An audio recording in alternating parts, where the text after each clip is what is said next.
Alors, déclaration, demande de pardon, réconciliation, retrouvailles, aveux, hommages, etc. Émotions, rebondissements et suspense sont au rendez-vous de cette soirée, on vous le promet. Vous avez été plus de 1000 depuis la dernière émission à nous écrire, nous envoyer des mails sur le internet. TF1.fr. Voilà, pour nous demander de passer dans cette émission. Comme à chaque fois, nous avons traité chacune de ces demandes. D'ailleurs, si ça vous intéresse, n'hésitez pas à nous contacter. Toute notre équipe est prête à vous rendre service, à retrouver des gens, etc., etc. Vous connaissez le principe de l'émission et vous connaissez aussi deux des stars de l'émission, Sam et Daphné. Et oui, qui ont préparé avec nous toutes les surprises de cette soirée. Sam, c'est celui qui ne pipe pas mot, vous le savez. Daphné, c'est celle qui voyage toute la semaine et qui, en revanche, le lundi soir, est enfermée dans une loge. On la retrouve tout de suite pour lui faire un petit coucou. Bonsoir. Ça va? Ça va très bien, merci. Et vous? Ça va très bien. Bon. Ravi de vous retrouver, Daphné. Moi vous aussi. avez arpenté les quatre coins de la France une nouvelle fois?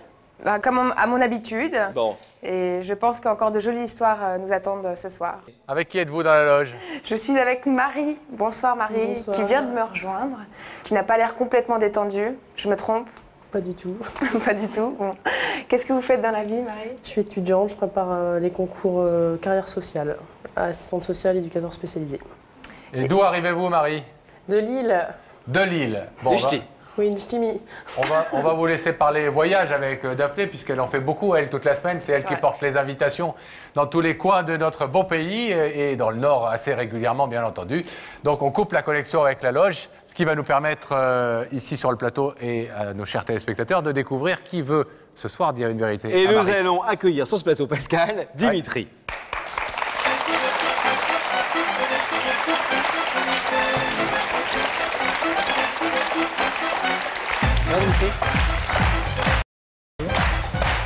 Dimitri, vous avez quel âge? 23 ans. 23 ans, jeune homme, vous arrivez de Valenciennes. Oui, tout à fait. Vous êtes aussi un ch'ti, Il faut... pas loin de la jeune fille qu'on vient de voir. Oui, tout à fait. Ça tombe bien. Oui. Enfin, ça tombe bien. Ça tombe bien dans un premier temps, parce qu'on ne sait Ouais. pas ce qu'elle va décider tout à l'heure. Parce que c'est quelqu'un dont vous êtes éperdument amoureux. Oui. Oui? Oui, tout à fait. Amoureux, mais séparés. Oui, tout à fait. Qu'est-ce qui s'est passé entre Marie et vous? En fait, on s'est séparés il y a un mois, parce que ses sentiments, ils avaient changé en fait envers moi. Parce que je suis un peu trop jaloux Et vous l'avez un petit peu étouffé. Oui, tout à fait. Ouais. Et ce qui a fait qu'il y a quelques temps, eh bien, elle a voulu rompre cette histoire d'amour. Alors cette histoire d'amour que vous avez eue avec Marie et qui a pris fin, effectivement, on l'a racontée en images. Tout de suite, regardez.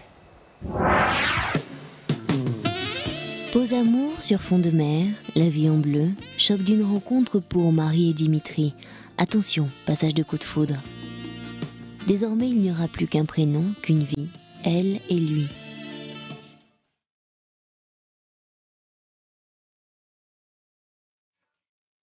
Tous les chemins mènent à Marie, on s'aime d'une ville à l'autre, on s'aime malgré les distances.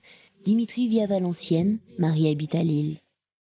7 mois à se retrouver, samedi, dimanche. Rendez-vous toujours sur la même plage du Nord, qu'importe le froid, le vent, le temps.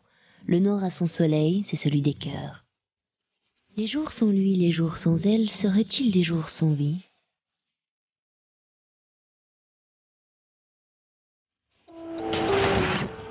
Mais la distance entre Dimitri et Marie finit par ronger ses certitudes. Il s'interroge, il s'inquiète. Que fait Marie sans lui toute la semaine? Dimitri découvre la jalousie. La jalousie sera-t-elle toujours une question qui refuse d'être rassurée par une réponse simple? Je t'attends, Dimitri. Bientôt, sans raison, la jalousie de Dimitri s'échauffe, déborde. Rien ne peut l'éteindre. Marie ne le supporte plus, c'est la rupture. Dimitri se retrouve seul, jaloux de tout, à vivre sans Marie. Ce soir, Marie va-t-elle accepter de lui accorder une seconde chance?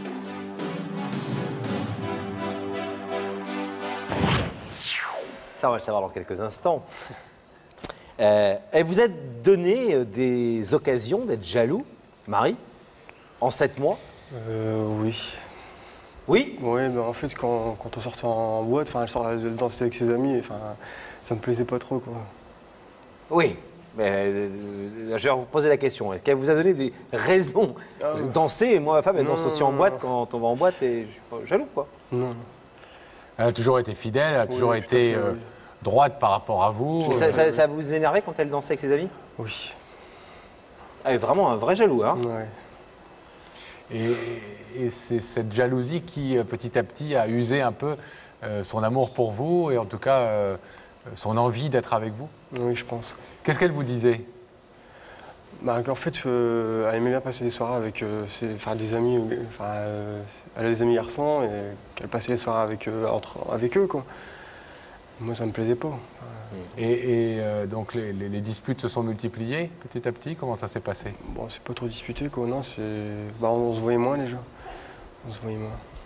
Puis ça a fait que. Et puis un jour, elle a décidé de mettre un terme à votre relation. Ouais. C'est elle qui a décidé? Oui. Ça fait combien de temps alors maintenant que vous êtes séparés? Un mois. Et quelles sont vos relations depuis un mois? Vous vous êtes parlé ou vous Non, êtes pas du tout. Pas du tout. Non. Je préfère pas rester ami parce que c'est trop. Trop dur. Trop dur. Ouais. Mais le problème, c'est que vous avez réfléchi au fait que si elle se séparait de vous, c'était peut-être parce qu'il y avait des choses qui n'allaient pas bien dans votre comportement et qu'il fallait que vous changiez beaucoup pour qu'elle revienne en arrière. Ou que même pour une autre relation après Marie, vous auriez ce même type de problème de jalousie. Vous avez commencé à travailler là-dessus un petit peu. Et alors? Il faut que je change. Quand on dit faut que je change et que vous dites c'est une deuxième nature, par définition, on s'improvise pas jaloux, quoi. Non, c'est clair. Mais comment vous espérez pouvoir la convaincre ce soir? Parce qu'il faut quand même que cette démarche serve à quelque chose. Comment vous pouvez espérer la convaincre un mois après sans avoir rien montré t'inquiète pas, j'ai changé et je vais plus te pourrir la vie, je vais plus te gâcher ton quotidien et je vais me montrer à la hauteur? Je vais lui demander une seconde chance, quoi. Qu'elle vous laisse lui prouver. Oui, voilà, tout à fait. Dimitri, on espère que vous avez trouvé les bons arguments pour la convaincre, en tout cas. On va aller la retrouver, Marie. Un peu, Merci. Il est au taquet. Le rideau se referme. On retrouve dans sa loge Daphné aux côtés de Marie. Oui, toujours fidèle au poste. Oui. Et un peu moins stressée, Marie? Oui, un peu moins. Bon, Marie, vous voulez nous rejoindre? Oui. Ne dites pas non, Marie. Alors, on y Je vais va. vous demander de vous lever. La vérité est au bout du couloir et veuillez suivre Sam. D'accord, merci.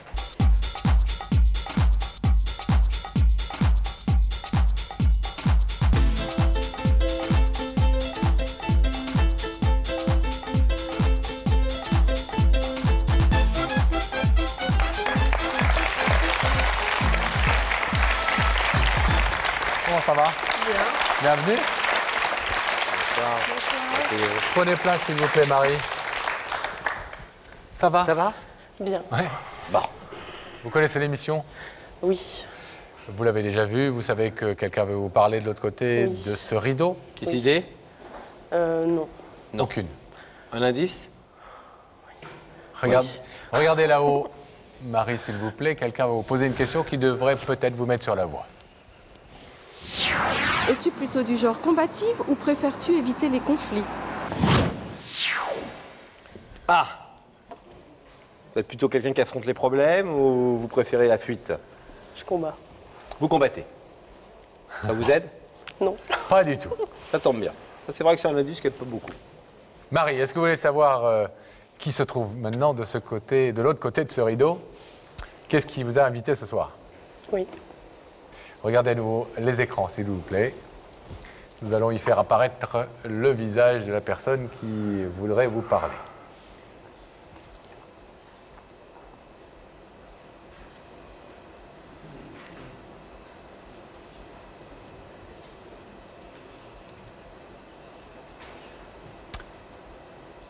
Vous connaissez ce jeune homme? Oui. Est-ce que vous voulez savoir ce qu'il est venu vous dire? Non, je ne veux pas écouter.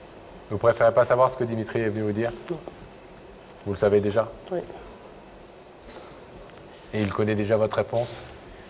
Il la connaît, mais il la comprend pas, je pense. Marie, vous savez qu'on est totalement libre dans cette émission. On va vous remercier en tout cas d'être venu jusqu'à nous et d'avoir Merci à vous. accepté le principe de Ce fut court, mais... l'émission. Mais très agréable. On vous laisse repartir tranquillement. Merci. On va rouvrir le rideau.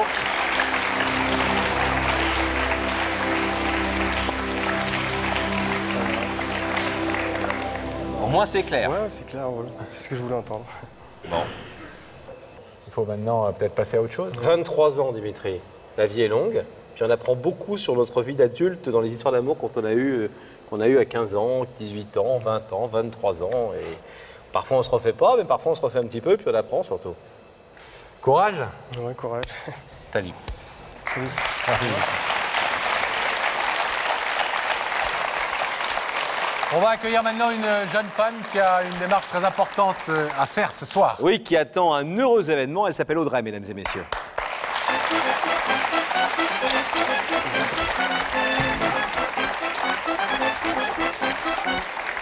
Ça va ? Ça va ?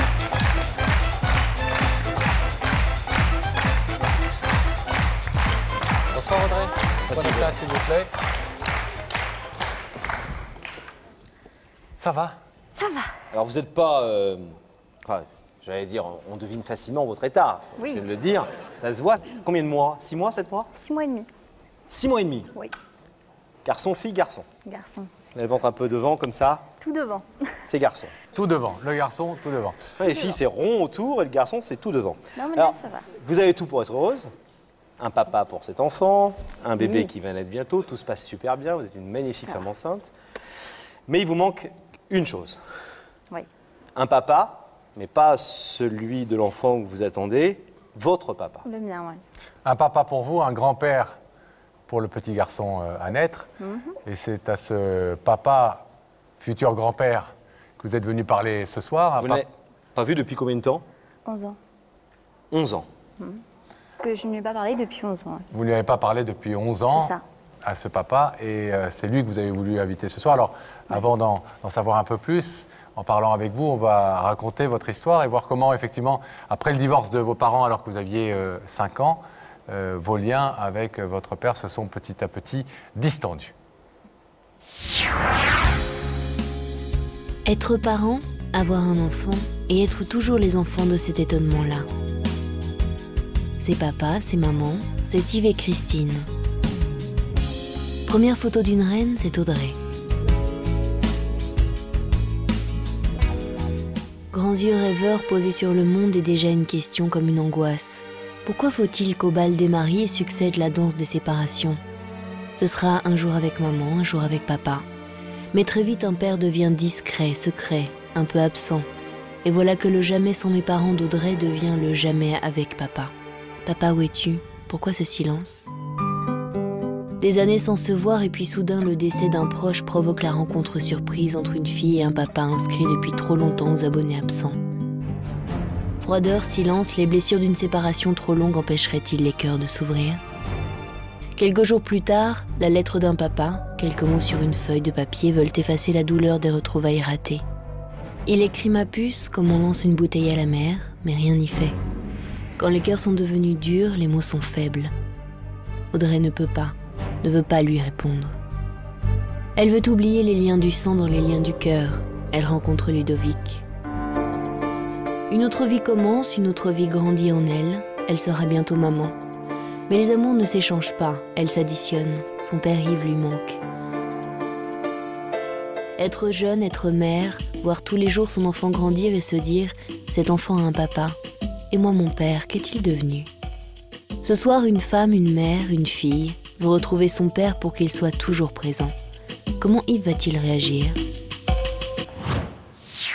Alors, vous avez souvent revu votre père après le divorce de vos parents? Oui, au début, oui. Je l'ai vu, je voyais Comme une petite fille normale. Hein. Voilà, pendant les vacances scolaires et certains week-ends. Et pourquoi est-ce que vous êtes éloigné de lui petit à petit? Parce qu'en fait, mon père a très mal supporté la séparation avec ma mère. Et ce qui a fait que je le voyais de moins en moins, et jusqu'au jour où plus du tout. Vous étiez demandeuse de relations, il vous manquait beaucoup, vous demandiez ou à votre mère ou à lui de le voir plus souvent? Oui. Mais il n'y avait pas d'écho? Voilà. Vous avez l'impression que vous avez fait cette démarche depuis quelques semaines auprès de nous, etc. Est-ce que votre maternité a été... mais j'ai déjà la réponse quand je vous pose la question, parce que ça me paraît presque évident, mais est-ce que vous avez le sentiment que votre maternité a été un déclic dans ce besoin de papa et de vous dire il faut que je me mette à l'aise avec toutes ces histoires et que je laisse pas des cadavres dans le placard, si j'ose dire? Ça a fait beaucoup, oui. Je pense que ça a vraiment déclenché. Peut-être que j'aurais attendu un peu plus longtemps si effectivement j'attendais pas mon bébé. Vous lui en voulez de ne pas avoir été assez présent? J'en ai beaucoup voulu au départ. Et puis si je suis là ce soir, c'est que je suis en veux plus, Ça n'est pas, qu'on soit bien clair, pour lui faire des reproches Non, ce pas du soir. Au contraire, c'est pour lui demander effectivement d'être là à partir de maintenant et d'être un grand-père pour l'enfant à naître. Voilà. Vous avez fait des démarches avant de nous contacter pour retrouver Yves, votre père? J'ai essayé de rechercher ses coordonnées par les divers moyens que je pouvais avoir, mais sans résultat. Il y a 4 ans, vous l'avez aperçu. Qu'est-ce qui s'est passé exactement? Dans quelles conditions? Les conditions n'étaient pas très heureuses. C'était l'enterrement de mon grand-père, donc du côté de son papa à lui, en fait. Donc c'était pas vraiment le moment propice. Et il s'est rien passé, puisqu'on s'est juste croisés, on ne s'est pas parlé. Pas embrassé? Non, c'est juste dit bonjour, c'est tout. Et comment vous avez subi ça? Comment vous avez vécu ce fait que vous ne lui parliez pas et que lui-même ne vienne pas vers vous, surtout un jour aussi pas facile à vivre, quoi, généralement? Ça a été, puisque j'en voulais encore un petit peu. Donc je pense aussi que c'est peut-être pour ça qu'il n'est pas venu me voir. Mais je me suis dit, après tout, il ne veut pas me parler, il ne veut pas me parler. Et je vais pas non plus forcer la main. Donc j'ai patienté. Alors, néanmoins, après ce contact raté il y a 4 ans, votre père vous a écrit. Oui. Qu'est-ce qu'il disait dans cette lettre? Et il me remerciait d'avoir gardé contact avec mes grands-parents, puisque eux, je les avais encore, je leur écrivais, je les avais au téléphone très rarement, mais de temps en temps. Et il me demandait surtout d'essayer de renouer les liens et qu'on se donne une autre chance. Et alors, que s'est-il passé ensuite? Je lui ai pas répondu. En fait, il attendait, je pense, une réponse à mon courrier. Je me sentais pas prête encore à pouvoir vraiment le voir, à recommencer une histoire avec lui. Donc, j'ai pas répondu à son courrier. Et depuis ce jour, j'ai pas eu de nouvelles de lui. Vous avez perdu le contact à nouveau. Voilà. Et je sais pas du tout où je peux le trouver. Et qu'est-ce que vous espérez de cette démarche ce soir? Qu'est-ce que vous voulez lui dire et quelle réponse, quelle réaction vous attendez de sa part? Moi, je veux tout simplement lui dire que pendant 26 ans, on n'a pas eu vraiment de relation père-fille. Je ne peux pas rattraper 26 ans, ça c'est sûr. Par contre, on peut faire toute la suite des années à venir ensemble, s'il le veut bien. Et je veux surtout lui annoncer qu'il va être grand-père d'ici 2 mois à peu près. Et que s'il le souhaite, la maison est grande ouverte et ce n'est pas un problème. On va vous abandonner quelques petits instants. Car nous avons retrouvé votre père. Il est même là, dans nos locaux, auprès de Daphné, certainement. On est en train de l'installer en ce moment même.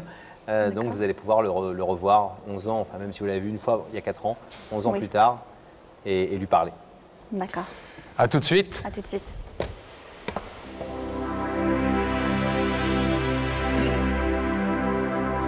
On va retrouver Daphné dans sa loge hermétiquement fermée. Daphné, est-ce que vous nous entendez? Oui, j'ai le plaisir de vous annoncer que je suis en compagnie d'Yves. Bonsoir Yves. Bonsoir Daphné. Comment allez-vous? Très bien, merci. Alors, qu'est-ce que vous faites dans la vie? Je suis chauffeur de car. Oui. Depuis combien de temps vous faites ça? Pas une trentaine d'années. Vous avez roulé combien de kilomètres vous avez enquillé là? 2,5 millions, 3 millions, pas loin. 3 millions de kilomètres. Oui, à raison de 100 000 km par an, calculé, minimum. Énorme. Eh bien, Daphné, il faudrait prendre l'adresse d'Yves pour vos pérégrinations à travers la France. Ça nous coûterait moins cher que les taxis que vous prenez régulièrement. J'ai déjà géré le problème. Alors il a fait 3 millions de kilomètres, il va peut-être pouvoir faire les 30 ou 40 mètres qui le séparent du plateau? Yves, est-ce que vous l'acceptez? Pourquoi pas? Bon bah alors, je vais vous demander de vous lever. Oui, oui. Sam? C'est parfait. S'il vous plaît. La vérité est au bout du couloir. Bien, Veuillez merci. suivre Sam. On se y voir.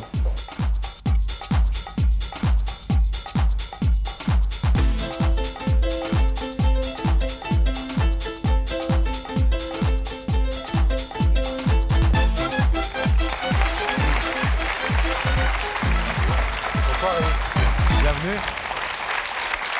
Je vous présente Laurent. Bonsoir.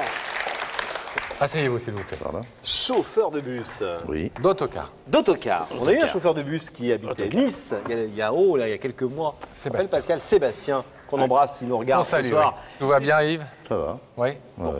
Vous savez que, si vous connaissez l'émission, vous savez Très peu, ouais. que quelqu'un veut vous parler ce soir. C'est non, pour ça oui. que vous êtes ici.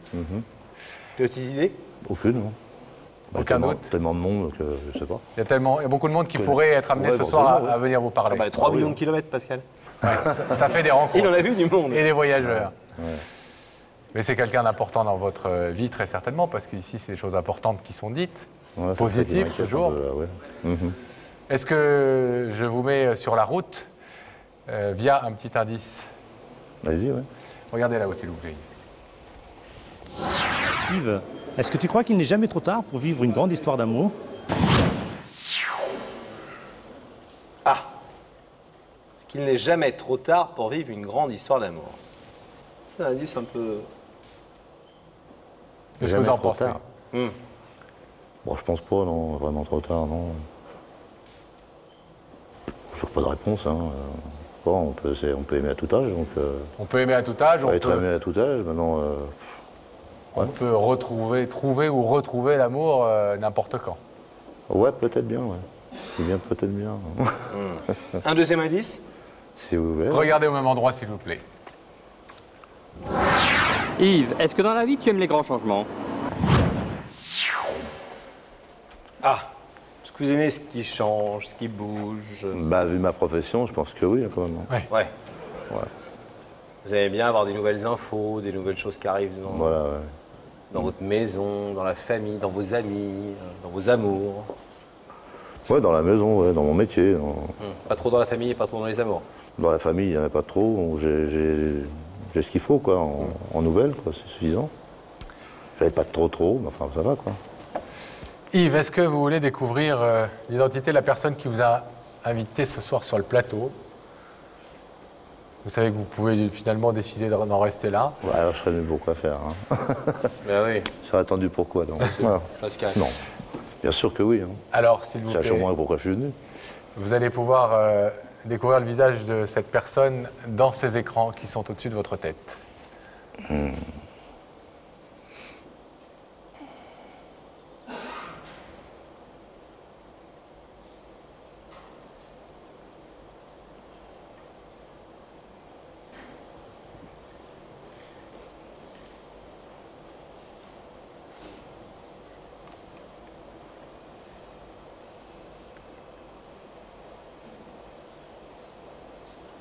Bah ouais, je vois bien l'écran, ouais. Vous voyez l'écran? Oui, je vois bien l'écran, ouais. Et vous voyez ce qu'il y a dedans? Oui, je vois bien ce qu'il y a dedans, ouais. Et alors, c'est quoi? C'est qui? Bah, je crois bien que c'est ma fille Audrey. Vous croyez bien? Oh, je crois bien, ouais. C'est dingue, ça. Si, c'est dingue, hein. Pourquoi c'est dingue? Bah, je vois. On habite l'un à côté de l'autre depuis quelques années, et puis se retrouver comme ça devant la télé, c'est bizarre. Ouais, c'est sympa quand même. Hein. Vous voyez régulièrement? Vous êtes vu hier? Ah non, il y a 4 ans quand même. Il y a 4 ans. Ouais, ouais. Ça fera 4 ans demain. Ouais. Et avant 4 ans, vous n'étiez pas vu depuis combien de temps? Pendant quelques années aussi. Donc vous habitez l'un à côté de l'autre, mais vous ne voyez jamais? Maintenant, non. Maintenant, je sais qu'elle habite dans la région. J'ai des nouvelles par ma mère, par maman, qui est sa grand-mère. Donc. Avec qui elle est restée en contact? Un peu, ouais. Alors, est-ce que vous voulez savoir... Un petit peu de contact, pas trop. Est-ce que vous voulez savoir ce que votre fille Audrey est venue vous dire ce soir? Ouais, pourquoi pas. Est-ce qui motive qu'elle fasse venir ici? Si elle est venue, si elle me contacte ici, c'est qu'il y a quelque chose à dire. Allons-y, hein. Audrey, c'est à vous. Bonsoir. À plus. Je vais te remercier d'être venu déjà. Je t'en prie. Et si je t'ai fait venir ici, c'est pour te dire 2 choses. La première, c'est qu'on ne peut pas effacer 26 ans. Mais on peut encore vivre beaucoup, beaucoup d'années ensemble. Et il y a 4 ans, je sais que je t'ai pas répondu. J'étais pas prête, tout simplement. J'espère que tu me pardonneras pour ça. Ce que je suis venue te demander ce soir, c'est de bien vouloir nous donner une 2e chance, à tous les 2, et de faire partie de ma vie. Parce que t'es mon père, malgré tout. Et je t'aime. Et j'ai envie que tu fasses partie de ma vie future, que tu connaisses la personne avec qui je vis, ce que je fais, que tu puisses partager, qu'on ait des relations père et fille normales. Et la 2e chose que je suis venue te dire aussi, j'espère que tu es bien assis, c'est que dans 2 mois, tu vas être grand-père. Et j'ai envie que mon bébé connaisse son grand-père. J'ai envie que tu fasses partie de sa vie aussi. Donc, ce que je suis venue proposer ce soir, c'est tout simplement de refaire partie de ma vie, de celle de mon bébé, et qu'on reparte à 0 tous les 2, si tu le veux bien.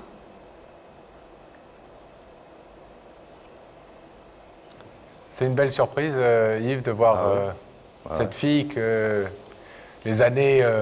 des événements de la vie qui ont fait que, voilà. Ne vous ont pas permis de voir grandir, mais que vous avez croisé il y a 4 ans, et puis ça a été... bien sûr, bien sûr. Une rencontre avortée. C'est un moment que j'attends depuis longtemps. Sans faire le premier pas, puisque je lui ai demandé de le faire. Vous voulez que ce soit elle qui fasse le premier pas? J'attendais, ouais. Bon, j'aurais bougé quand même.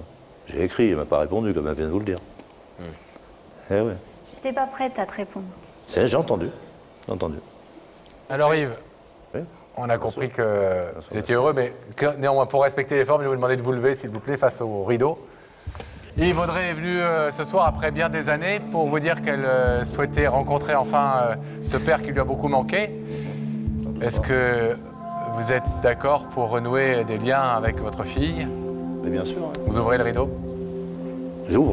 Bon, il va s'ouvrir si vous dites oui. Oui. Ah non, vous n'avez pas obligé de l'ouvrir vous-même. Hein.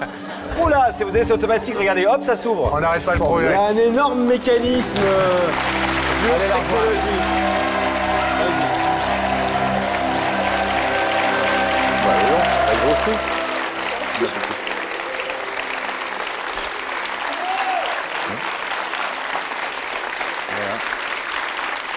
C'est pas grand petit-fils. Non, dis donc, c'est de balle. C'est bien. T'as bien joué. T'as bien fait. Bon, vous savez comment vous allez l'appeler? Oui. Pascal ou Laurent? Non, ni l'un ni l'autre. Pourquoi vous avez choisi ce prénom? Non, j'ai choisi un prénom dans mes origines. Kilian. Comment? Kilian. Kilian, un prénom breton. Prénom. Bretonne. Comme papa. Voilà. Grand-père. Soyez très heureux ensemble, toute la famille.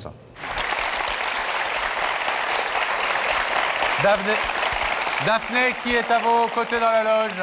Je viens de recevoir Asseline, bonsoir. Bonsoir. Comment allez-vous? Ça va. Ça va. Vous me disiez que vous étiez secrétaire. Oui. Quelles sont vos passions au-delà de votre métier? La musique, le cinéma. Un petit côté un peu Ève Ruggieri, hein, la musique. Charmante en tout cas. Charmante, elle me disait qu'elle aimerait beaucoup assister à des tournages, venir plus souvent derrière la caméra. Ce serait son rêve en fait. Très volontiers, en tout cas tout à l'heure elle viendra nous rejoindre déjà sur le plateau, puis elle pourra y rester après avoir découvert l'identité de la personne qui est venue lui parler et qu'on va nous découvrir tout de suite dès que la connexion avec la loge va être fermée. Y rester si elle le souhaite, Pascal, parce que l'affaire n'est pas gagnée. Je vous demande d'accueillir, mesdames et messieurs, Didier. Et ça arrive.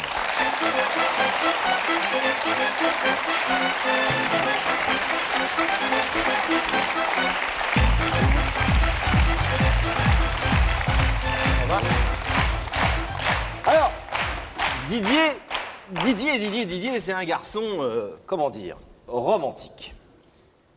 Divorce. Ça va, Didier? Il y a Mariage, quelques années. divorce, séparation. Ah oui, ça c'est le moins qu'on puisse dire. Vous êtes un spécialiste, hein? Oui. Vous rencontrez la jeune femme qu'on vient de voir par une petite annonce dans une agence patrimoniale. Exactement. C'était en septembre 98, vous êtes né le 14 septembre, 2 jours avant moi, je m'en souviens. C'était le jour de votre anniversaire, un signe peut-être, vous arrivez chez elle, première rencontre avec un bouquet de fleurs et vous passez la soirée chez elle. Ça se passe bien, c'est le coup de foudre. Et puis après, c'est, en 6 ans, écoutez bien, 37 fois vous vous êtes séparés. À peu près. 37 fois. En 6 ans. Eh ouais. Et vous les avez comptés? Moi, oui. Ah ouais. Et alors, en 99, en décembre, cette jeune femme vous fait une surprise incroyable. Elle vous emmène par la main, elle vous emmène à la mairie, hop, elle vous épouse. Absolument. Formidable. Vous dites enfin, c'est le bonheur. Mais le 5 janvier, elle demande le divorce. Absolument. Et là, vous dites, c'est le malheur. C'est un des mariages les plus courts de l'histoire, ça. Ah, c'est un livre des records. Alors cette histoire, pour le moins mouvementée et pimentée, on a essayé tant bien que mal de la reconstituer en image, on la regarde tout de suite. Didier a l'air d'un homme heureux, ou presque. Elle, c'est Asseline. Derrière leur sourire se cache l'échec d'une première union, chacun de son côté. Mais ils veulent y croire encore, croire qu'aimer pourra se conjuguer à nouveau à deux. Alors grâce à une agence matrimoniale, ils se rencontrent et ne vont plus se quitter. C'était il y a 6 ans. Didier fête une année de plus et reçoit en cadeau une grande histoire d'amour. Ils s'aiment ces deux-là, c'est sûr. Mais Asseline est sans cesse dans le doute. Elle a peur qu'au printemps de leur union toute neuve, l'amour ne se fane une seconde fois. Elle s'en va, elle revient, on s'aime, on ne s'aime plus. Au jeu des je t'aime, moi non plus, elle connaît la chanson. Mais Didier répond toujours présent. Il attend qu'elle prenne confiance et porte un regard serein sur l'avenir à deux. Et c'est bien connu, l'amour fait des miracles, alors Asseline demande la main de Didier. On se marie, maintenant tout de suite, loin des regards indiscrets. Ce sera toi et moi pour la vie. Mais voilà, les nouvelles amours sont fragiles. Nouveau coup de théâtre, Asseline demande le divorce, elle doute toujours. Ne verrait-elle des amours qui durent que le plaisir de vieillir? Alors Didier a décidé de ne plus être le spectateur du film de leur vie. Il veut écrire le scénario de leur amour et demander à Asseline de l'épouser, mais cette fois pour toujours. En amour, l'incroyable est-il toujours possible? Asseline ce soir va-t-elle accepter de se marier une seconde fois avec Didier? Ça, on va savoir dans quelques secondes quelle va être sa réaction. Mais en clair, ce qu'on comprend bien, c'est que cette jeune femme, elle est rentrée dans votre vie et que jusqu'à présent, c'est toujours elle qui a eu la main, comme on dit. Absolument. C'est toujours elle qui a décidé, on se marie, on divorce, je veux plus de marier avec toi, je veux t'épouser, je m'en vais, je reviens. Et pour une fois, vous avez décidé d'inverser la tendance, c'est ça? Pour une fois, je prends la main. Vous prenez la main. Alors on a vu cette histoire assez rocambolesque du mariage en décembre et du divorce le mois suivant. Mais il y a eu d'autres rebondissements. Depuis quand, très concrètement, vous êtes séparés à nouveau? Depuis le 2 septembre dernier. D'accord. Puisqu'entre-temps, on s'est retrouvés. C'est un mois, c'est une semaine, c'est 3 jours, c'est... Et qu'est-ce qui se passe à chaque fois? À chaque fois, vous vous dites, je peux pas vivre sans toi, allez, on redémarre, vous vous embrassez, vous repassez la nuit ensemble. Et au bout de 3 jours, ça part en... À chaque fois, on a été séparés par un entourage. C'est l'entourage un petit peu difficile. Donc, c'est quoi cet entourage difficile de votre côté? Il y a des peurs qui remontent. Mais bon, aujourd'hui, cet entourage, il est mis de côté. Donc, il n'y a plus de raison d'avoir peur. Donc, aujourd'hui, il faut dire... Et comment ça se passe au bout de 3 jours, une semaine, quand ça commence à aller mal? Il y a des engueulades, il y a des brouilles, il y a des quoi? Ça part dans des sommets incroyables Il y a eu des sommets incroyables, mais depuis, c'est plus calme. Donc, je prends ma petite valise et je m'en vais. Et alors, vous voulez non seulement vous marier, vous remarier avec la femme dont vous avez divorcé, mais, vous avez compris, mais vous voulez... Il y a un mais. Ah, il y a un mais. Oui. Il y a un mais en plus du mariage, vous voulez dire, un enfant. Ah, voilà.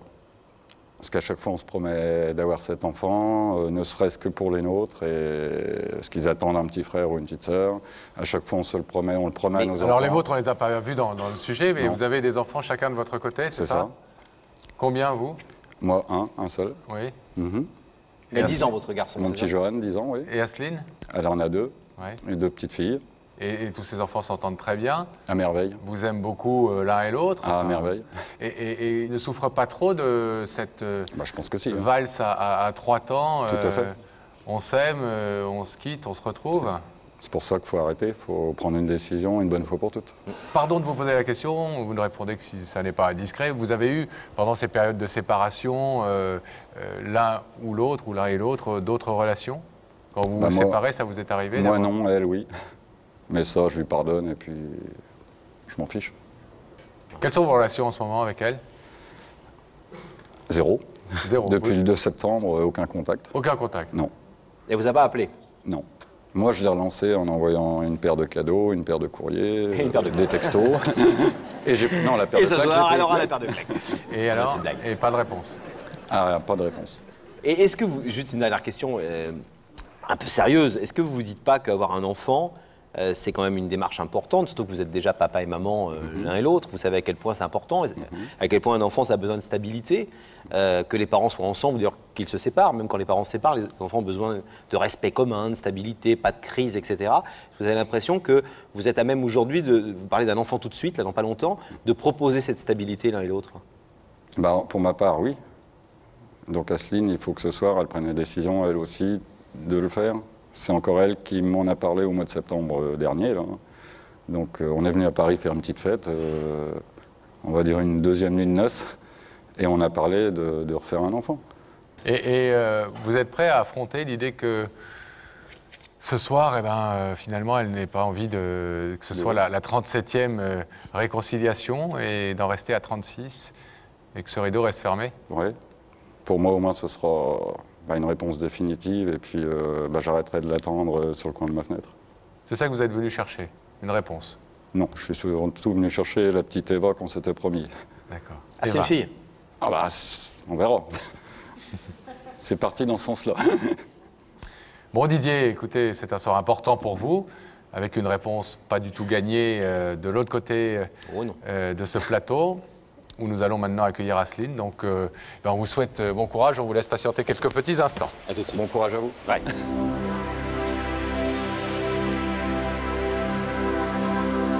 On va attendre que le rideau se referme et on va demander à Gabriel Coteau d'ouvrir la connexion avec la loge pour retrouver Daphné et Asseline. Oui, et justement, Asseline, nous disions qu'elle avait un prénom très original. Et dans votre c'est famille... Asseline, A-S-C-E-L-I-N-E, c'est ça?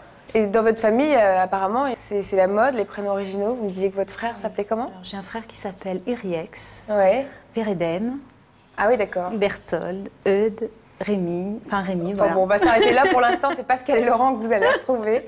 Je vais vous demander de vous lever. Le Pascal et s'il vous Laurent, plaît. c'est très banal. C'est plus classique déjà. La vérité est au bout du couloir. Merci. Veuillez suivre Sam.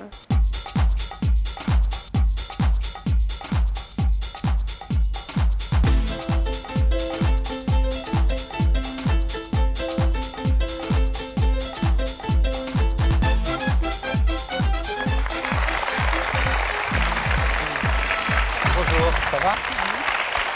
Je vous présente Laurent. Bonsoir, asseyez-vous. Prenez place, s'il vous plaît. Vous connaissez va l'émission? Oui. Oui. Vous la regardez? Beaucoup. Beaucoup. Ouais. Bon. En forme? Ça va. Oui. Ouais. Vous disiez pas qu'un soir vous seriez, vous, présente face à nous, face au rideau, avec les écrans, le public, etc. Non, pas vraiment, non. Et ça ressemble à peu près à ce que vous imaginiez? Ouais. Bon. Ouais. Oui. Alors. Bon. Alors, on espère que ce que vous allez trouver de l'autre côté ressemble aussi à ce que vous imaginez. Est-ce que vous imaginez quelque chose, d'abord? J'ai un petit doute, mais bon, sans plus. Une femme? Non. Un homme? Oui. Un homme? Jeune, vieux, quelqu'un que vous n'avez pas eu depuis longtemps? Moi, je sais pas. Je vous mets sur la voie au travers d'un indice. D'accord. Regardez là-haut, s'il vous plaît, Asseline. Quelqu'un va vous poser une question. Asseline, au quotidien, c'est toi qui tiens les rênes ou tu te laisses souvent guider? Ah, c'est une grande question dans le couple.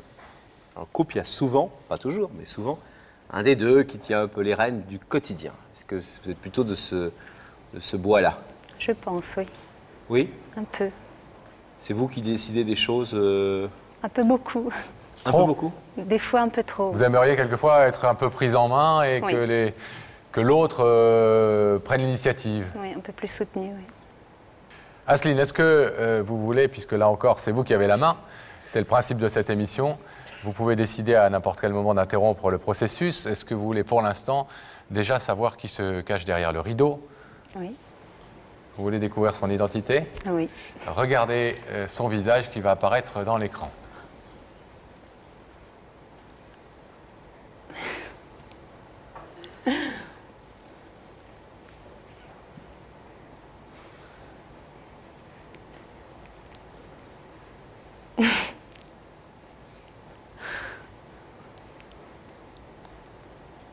Vous connaissez cet homme? Oui.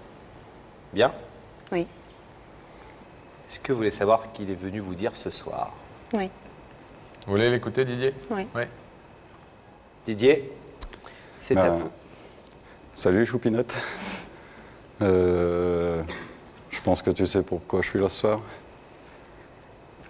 Pour un coup, je prends les rênes. Je suis là pour te demander d'accepter de te remarier avec moi, de vivre avec moi. Mais surtout pour te demander de refaire un enfant comme on se promet à chaque fois qu'on se retrouve. Et puis de plus se quitter, puis de rester ensemble, puis d'être heureux. Il serait temps, je pense. Bon, là, moi, je te fais une déclaration, plus comme on se faisait sur l'oreiller, mais devant ta famille qui regardera, devant nos enfants, devant toute la France qui regarde l'émission. Et puis, faut se dire que nos enfants, ils la regarderont cette émission, ils la verront, ils la garderont en souvenir. Et puis voilà l'objet de ma demande devant la France. Je ne pouvais pas faire mieux. Allô? Oui, je suis là. Vous regarde, vous n'avez pas vu depuis septembre non plus, donc vous avez changé. Et est-ce que vous êtes déjà touché par cette démarche? Touché? Touché, oui. Vous vous attendiez à ce que, Comme vous le disiez tout à l'heure, j'ai un petit doute, vous pensiez à Didier. Oui. Il y avait que lui pour faire ça. C'est un compliment? Oui, il n'y a que lui qui peut faire ça, je pense. Didier nous a raconté que vous êtes retrouvés, séparés des dizaines de fois, que ça a toujours été compliqué, qu'en grande partie, nous a-t-il dit, c'était à cause de son entourage, que ça ne se passait pas forcément bien et que vous étiez la femme de sa vie. Et qu'il avait décidé, malgré votre relation un peu tumultueuse, et c'est peut-être ça aussi qui faisait le sel de cette relation, de construire avec vous. Vous avez aussi ce sentiment-là que ces années, ces 6 ans passés ont été durs et pas simples, et toujours dans la complexité et des choses un peu lourdes? Très. C'était difficile et j'ai toujours une peur en moi qui est là, toujours. Une peur que ça explose, que ça n'aille pas? Oui. Mais cette peur, elle est en vous, elle est liée à l'histoire avec Didier ou c'est quelque chose qui est plutôt lié à ce que vous avez vécu avant? Avec lui. J'aime comment il est, mais en même temps, j'ai vraiment peur de cette relation, quoi. Elle me fait peur. Il nous a dit quelque chose de très beau tout à l'heure. Il nous a dit le prénom de la petite fille que vous pourriez avoir ensemble. J'ai peur de lui. Mais peur de lui dans le quotidien ou peur de lui? Oui, au quotidien. Mais peur de lui au sens il vous fait peur? Oui. Parce qu'il est trop possessif, trop exclusif? Oui. La Didier, possession. vous comprenez ça? Ah oui, Asseline, tu sais, bon... Tu sais, ce qui a toujours été dur, c'est qu'à chaque fois que tu me dis non, prends ta valise, ça passe pas. Bon, depuis quelques temps, ça passe, on va dire, vachement mieux, mais j'aimerais bien arrêter de la faire, ma valise. Parce que j'en ai marre, je vais avoir des épaules comme ça après. Quand une femme dit qu'elle a peur d'un homme, on peut imaginer qu'il lui fait peur, il la terrorise. C'est pas le cas. Non, c'est pas comme ça. Je sais pas, j'ai peut-être pas assez confiance en moi, je sais pas. Et vous croyez qu'il vous aime? Oui, je suis sûre. Profondément? Oui. Vous êtes sûr? À 100%. Ça a l'air d'être quelqu'un de bien, on ne le connaît pas, mais le peu qu'on a pu le découvrir, c'est pas quelqu'un qui, comme ça, a priori en tout cas, fait peur. Ah non, alors maintenant qu'il soit très, très possessif, que son amour soit très exclusif et peut-être un peu étouffant, un petit peu. C'est possible. Vous êtes prête? Je suis prête. Je vais vous demander alors de vous lever, s'il vous plaît, Asseline, face à ce rideau. De l'autre côté de ce rideau, Didier est venu vous demander de vous remarier avec lui et de faire ce petit bébé dont vous avez souvent parlé, de vous réconcilier pour la 37e fois, en espérant que ce soit la dernière, qu'il n'y ait plus de séparation après. Vous pouvez laisser, Asseline, ce rideau fermé pour ce soir, bien évidemment. Vous pouvez aussi l'ouvrir si vous êtes d'accord pour dire oui à la demande en mariage de Didier. Qu'est-ce que vous avez décidé? J'ouvre le rideau. Vous ouvrez? Oui.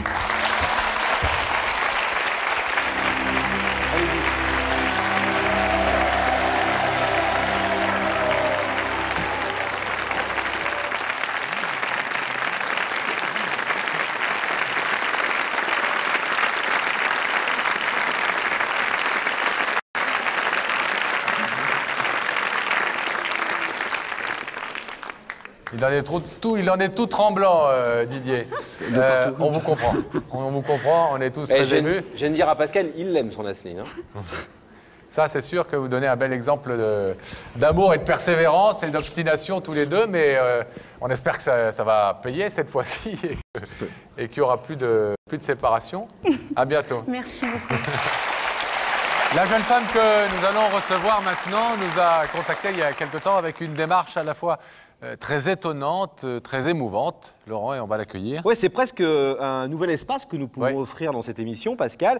C'est quelqu'un qui n'est pas loin d'un divorce avec son mari et qui souhaite le reconquérir. Elle s'appelle Sylvie, mesdames et messieurs.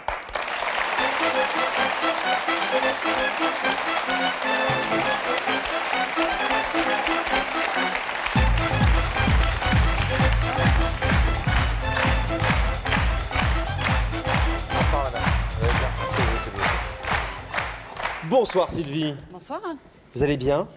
Un peu stressée, mais ça va. Bon, ce soir vous êtes venue faire une demande à un homme qui a compté beaucoup dans votre vie. Qui compte encore. Dont vous pensiez, alors j'allais le dire, dont vous pensiez qu'il comptait un petit peu moins, et dont vous vous dites qu'il compte en fait plus que vous le pensiez. Est-ce que j'ai bien résumé?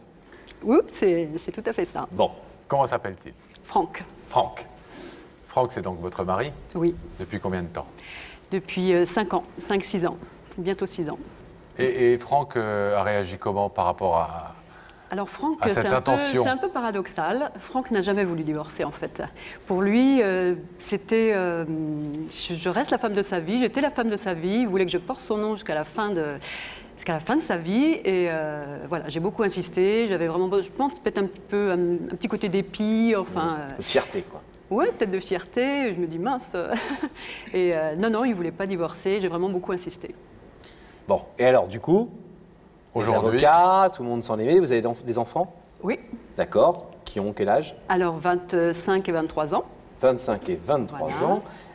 Et donc toute cette famille a été un peu bouleversée par... Tout le monde a été un petit peu bouleversé, tout le monde trouve que c'est un petit peu des enfantillages, ils ont du mal à comprendre que notre couple qui était si uni et si fusionnel et si passionnel puisse vraiment d'un seul coup se couper, se détruire. Pour eux c'était inimaginable, je veux dire, à chaque fois qu'on disait on va divorcer, c'était pas vous quoi, je veux dire, c'était vraiment inimaginable pour eux quoi. Donc tout le monde vous poussait à essayer de rester ensemble. Néanmoins, vous avez engagé la procédure, vous avez engagé cette démarche. Et aujourd'hui, tout d'un coup, vous vous dites, eh bien non. Et vous êtes venu sur ce plateau demander à votre mari de ne plus aller plus loin dans cette procédure de divorce et de reprendre votre histoire d'amour, votre vie commune. Vous vivez ensemble en ce moment ou vous êtes séparés? Vous êtes séparés. Nous sommes séparés, oui. Donc vous voulez reprendre aussi, lui demander de reprendre la vie commune? Déjà, dans un premier temps, on va déjà prendre les choses en ordre. Et puis déjà essayer de se reconstruire déjà, retrouver un petit peu notre élan, notre amour, tout ce qui a été un petit peu bouleversé. Et après, oui, bien sûr, ça va de soi. Je veux dire, j'ai envie de partager la vie de cet homme-là, j'ai envie de vieillir avec lui, oui. En fait, votre démarche n'est pas aussi facile que ça ce soir. C'est pas forcément gagné. C'est ça que vous voulez nous dire? Oui, c'est jamais gagné. Hein. Je crois que dans la vie, rien n'est jamais gagné. Hein. Donc c'est toujours un combat, c'est une volonté de chacun de réussir. Donc la volonté, il faut que ce soit un petit peu aussi partagé, quoi. Hein. Et puis, mais je crois qu'on ne lutte pas contre son destin. C'est mon destin, Francky. Donc c'est votre destin, Francky? Oui. Et est-ce que vous êtes le sien aussi? Oui, vous le croyez? Ah oui, moi je le crois, mais il lutte contre ça, quoi. Mais il ne pourra pas lutter. Voilà, j'ai trop d'amour à dégager, quoi. Je sais que je peux le rendre heureux. Vous pensez qu'inconsciemment ou consciemment, il attend, il espère ce revirement de votre part? Non, parce que là, il est très perturbé, il ne sait plus où il en est, et là, je le bouscule un peu, et il est un peu perdu, là. Donc, je pense que quoi qu'il arrive, il aura besoin de reprendre un petit peu du souffle, de reprendre confiance en lui, de retrouver vraiment cette confiance, cette complicité qui nous caractérisait, quoi. Vraiment... Mais ça va se faire, oui. Vous croyez que si votre relation redémarrait, vous repartiriez sur de nouvelles bases, vous retrouveriez assez vite? Oui, forcément, mais parfois on n'arrive pas à trouver une nouvelle base. On a déjà donné tellement dans une histoire qu'on ne va pas faire les pieds au mur et partir... et tout réinventer. Et toutes les scènes, on ne peut malheureusement pas toujours tout réinventer. Donc on va devoir reprendre une certaine routine, une certaine vie de famille, certaines habitudes communes. Oui, mais je crois que le couple doit évoluer. Tous les couples doivent évoluer. Et je crois que c'est un petit peu l'erreur qu'on a fait. En fait, on a vécu dans une espèce de conte de fées sans évoluer et sans se rendre compte qu'autour de nous, ça changeait, ça bougeait. Les enfants grandissaient. Et nous, on vivait dans notre petite conte de fées un petit peu pas en osmose, mais je ne sais pas comment dire. En vase clos. Voilà, et puis d'un seul coup, on s'est réveillé parce qu'il y avait d'autres choses autour. Il y avait les enfants qui demandaient beaucoup d'attention, il y avait tout ça. Puis d'un seul coup, nous, on n'a pas su évoluer, on n'a pas su s'adapter, en fait. Alors, ce que je voulais dire aussi, il faut respecter le choix Francky, quoi. Je veux dire, s'il n'est pas là, s'il n'ouvre pas le rideau, quoi qu'il arrive, ça a été toujours le respect dans notre couple. Ouais. Donc il est hors de question que quelqu'un de l'extérieur puisse juger de la sincérité de notre couple. Donc ça c'est clair, je ne veux pas de... Vraiment, je veux conserver ce respect entre lui et moi, quoi qu'il arrive, quoi. Écoutez, on va donc aller voir de l'autre côté, s'il est aux côtés de Daphné, pour écouter votre demande. Le rideau se referme. Le rideau se referme et on va demander à Gabriel Coteau, notre réalisateur, et à ses équipes d'ouvrir la connexion avec la loge de Daphné. Daphné, Oui. Daphné, est-ce que Franck est à vos côtés? Écoutez, j'ai le regret de vous dire que Franck n'est pas à mes côtés. Il n'a pas accepté notre invitation, bien qu'il ne savait pas qui l'avait invité. Bon. Ok, Daphné, eh bien, merci. On va vous laisser toute seule, alors. Et nous allons retrouver Sylvie de l'autre côté du rideau. C'est quelque chose qui arrive extrêmement rarement dans l'émission, Sylvie. Alors Sylvie, deux solutions, ou vous repartez comme vous êtes venu et on va vous raccompagner, et puis voilà, vous trouverez certainement d'autres moyens de le contacter. Ce qu'on peut vous permettre également de faire, si vous le souhaitez, il y a une caméra de Gabriel Coteau qui peut s'approcher. Si vous les adressez à Francky, ben voilà, vous lui passez un petit message et vous lui dites ce que vous avez à lui dire. Vous voulez lui parler, Sylvie? Oui, bien Via sûr. la caméra? Bien sûr. Alors, mon Francky, on vit depuis quelques années des passages difficiles, avec des souffrances vécues l'un comme l'autre et souvent à cause de l'autre. Si je suis là déjà ce soir, c'est pour rendre un hommage à notre amour. Et quelle que soit maintenant l'issue, je la sais, l'issue de l'émission, je serais heureuse d'avoir pu faire partager cette histoire d'amour rare.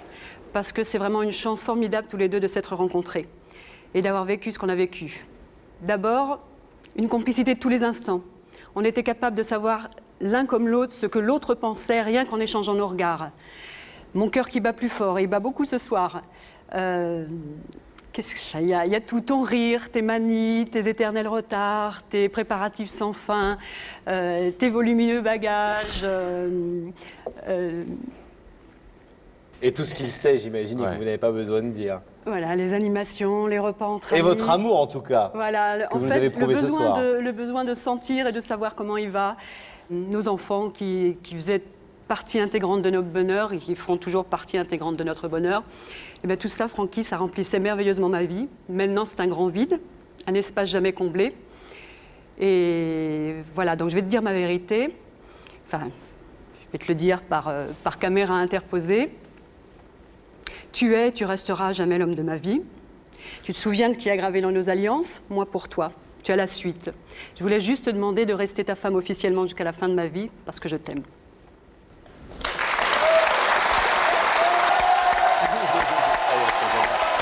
Allez, venez, on vous ramène. Alors, venez là, venez là, venez là.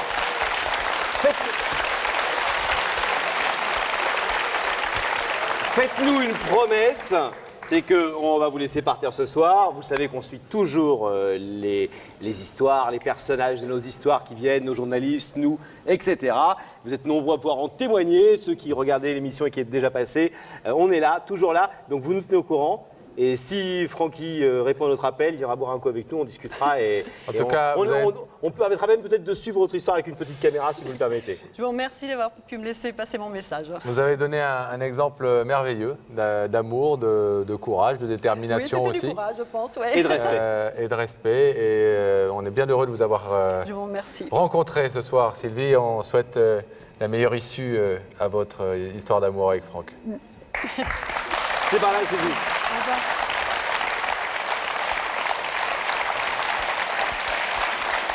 C'est une jeune femme qui a maintenant une vérité à révéler sur ce plateau. Elle s'appelle Pascale Carole, mesdames et messieurs.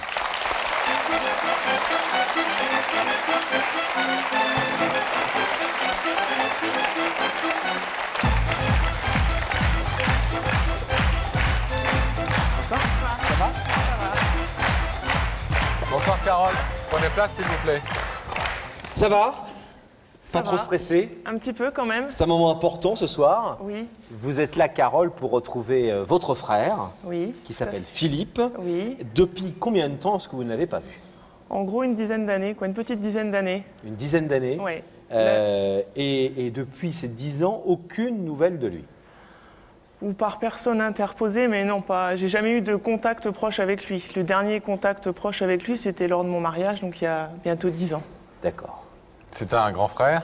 Oui, il a 9 ans de plus que moi, donc c'est vrai que j'étais sa petite sœur, un peu sa protégée. Et donc, c'est vrai que sa présence me manque beaucoup, je me sens un peu seule maintenant. Vous étiez très proches? Oui, même si on n'avait pas forcément de grands dialogues entre nous, il y avait une certaine complicité, parce que c'est quand même quelqu'un, il est assez timide, assez renfermé, mais il y avait quelque chose qui passait, même sans qu'on ait forcément de de grandes discussions entre nous. C'est ce qu'on va découvrir tout de suite en images, au travers justement du récit de cette enfance, de votre adolescence ensemble. Regardez. Quelque part dans le ciel de sa mémoire, si loin et si près à la fois, une enfance heureuse de petite fille à laquelle on pense sans cesse, c'est Carole. Une enfance sur laquelle veillait un grand frère, c'est Philippe, ce grand frère qui vous admirait, qui vous donnait la main, qui vous aidait à traverser la vie et votre jeunesse avec cette force protectrice qui faisait de vous une jeune fille éclatante de joie et de bonheur. Alors vous ne cessiez de dire, vous avez vu, c'est mon grand frère à moi, rien qu'à moi. Et puis soudain, ces rayures sur vos souvenirs, la vie en noir et blanc, la séparation et la douleur. Un conflit de famille entre parents, un héritage en jeu, met en jeu vos relations. On parle, on s'en mêle, on prend position et on s'égare. C'est la rupture entre Carole et Philippe. La dernière fois ensemble, Carole et Philippe, c'était il y a 10 ans. Pour tout oublier des mauvais jours, vous lui aviez demandé d'être votre témoin de mariage. Il était venu, triste et tendu. Il était venu comme passe un fantôme, les films en témoignent.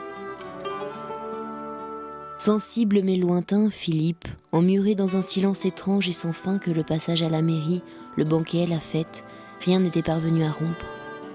Vous aviez espéré que la beauté du moment, la blancheur de votre robe effacerait la noirceur de vos discordes, et puis il est reparti comme il était venu, blessé, vous laissant seul avec votre bonheur. Un bonheur sans lui, un bonheur sans famille.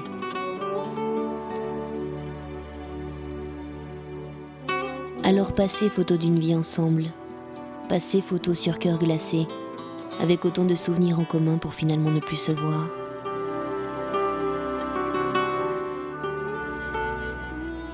10 ans à repenser à ces photos, à ce dernier jour ensemble. Et soudain ce soir, l'envie de lui dire au nom de notre enfance heureuse, Philippe, mon frère, reviens vers moi. Comment Philippe va-t-il le vivre ?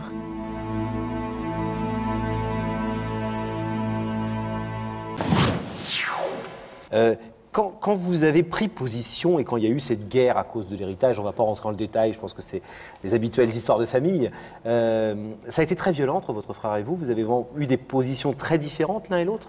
En réalité, c'est pas vraiment avec mon frère qu'il y a eu un problème, c'est entre votre famille et votre frère. Entre ma belle-sœur et ma mère. Ils ont eu une altercation téléphonique. Sa femme?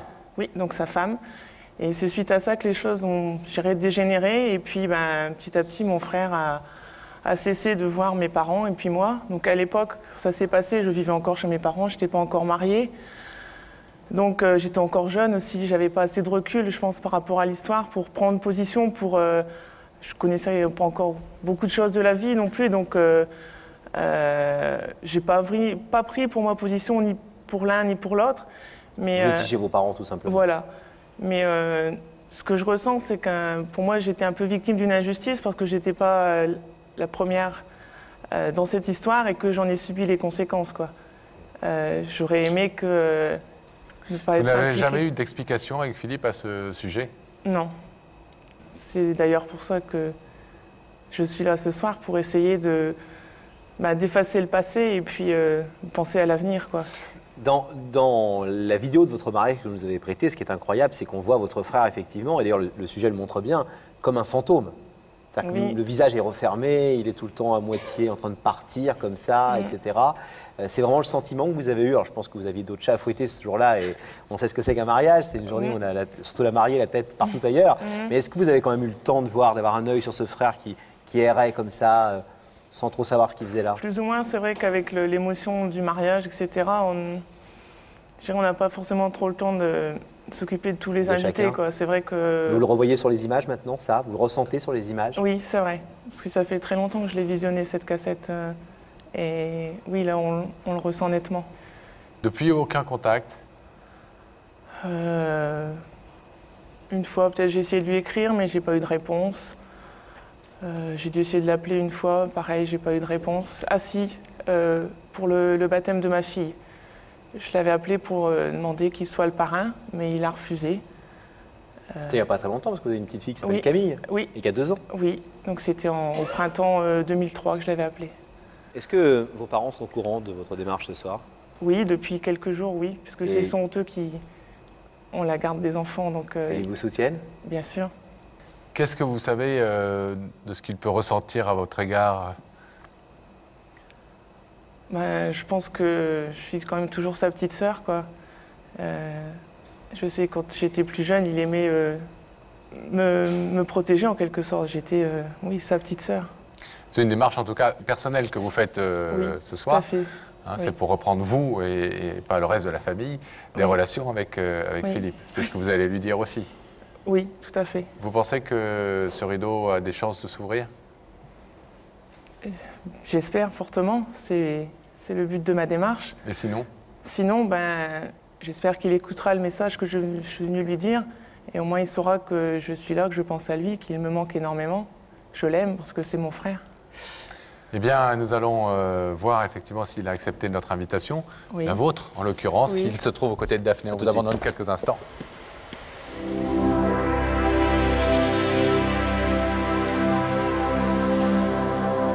Le rideau se referme pour donc ouvrir la connexion avec la loge Daphné.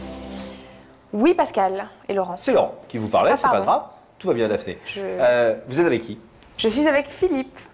Bonsoir. Bonsoir. Ça va bien? Ça va? Donc Philippe, vous habitez dans quelle région? Aurigny-en-Thiérache. Voilà, tout le monde connaît. Oui, Dans l'Aisne. bien sûr, c'est dans l'Aisne. Le pays du maroilles. Exactement. Voilà. Et vous êtes inséminateur. Voilà, c'est Ouais. ça. Et vous êtes passionné aussi de foot. Voilà. Vous ne soutenez toujours pas l'équipe de Bordeaux. Non. Désolé.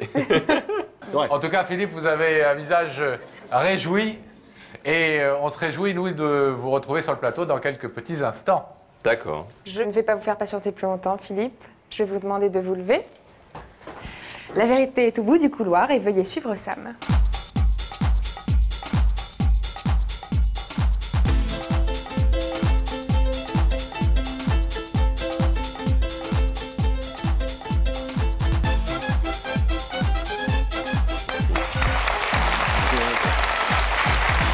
Bonjour. Bonjour. Ça va bien? Ça va bien. Je vous présente Laurent. Salut Laurent. Ça va? Ouais, ça va. Prenez place, Soyez Philippe. prêts. Vous faites des grands yeux, Philippe. On dirait que vous avez vu... il a vu Sam. Ça, j'ai vu Daphné, bon. Ah, c'est pas mal. Hein. Il y en a qui ont vu le loup, vous avez eu Daphné. Et vous êtes content de les avoir vus. En tout cas, disons que je vous regarde à la télé, donc Bon. On est pareil? C'est mieux, oui, ça va. C'est bon. Ça ressemble, là. C'est bien, Ça nous. va, voilà. C'est bien, nous. Pas de souci.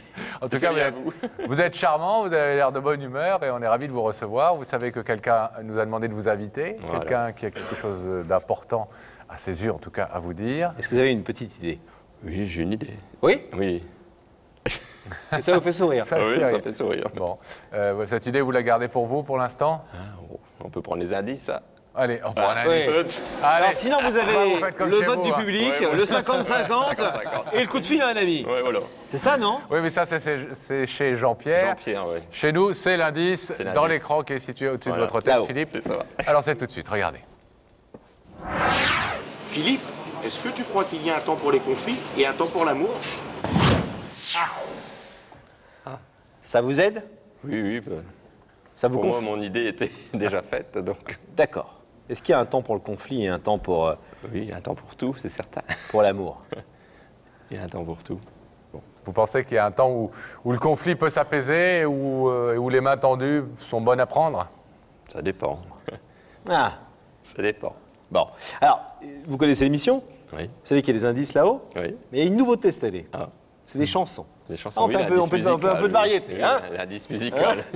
C'est l'effet Starac. On passe directement de Jean-Pierre Foucault à Nikos. À Nikos. Écoutez, c'est pour vous. Il y a des petits mots qui vont apparaître là, vous allez voir.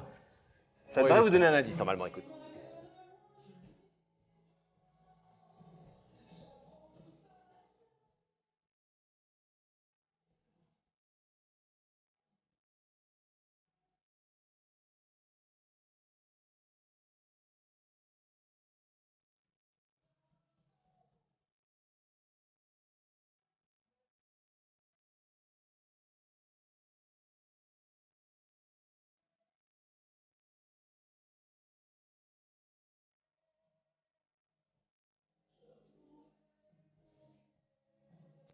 Magnifique chanson de Calogero, que vous connaissez peut-être. Hein. Soit le chanteur, soit la chanson. Est-ce que ça vous aide?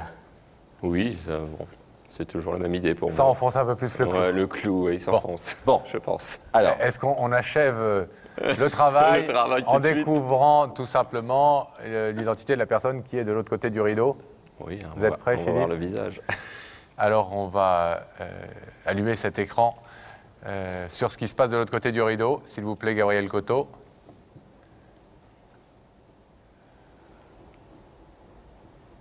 Oui, c'est ce que je pensais.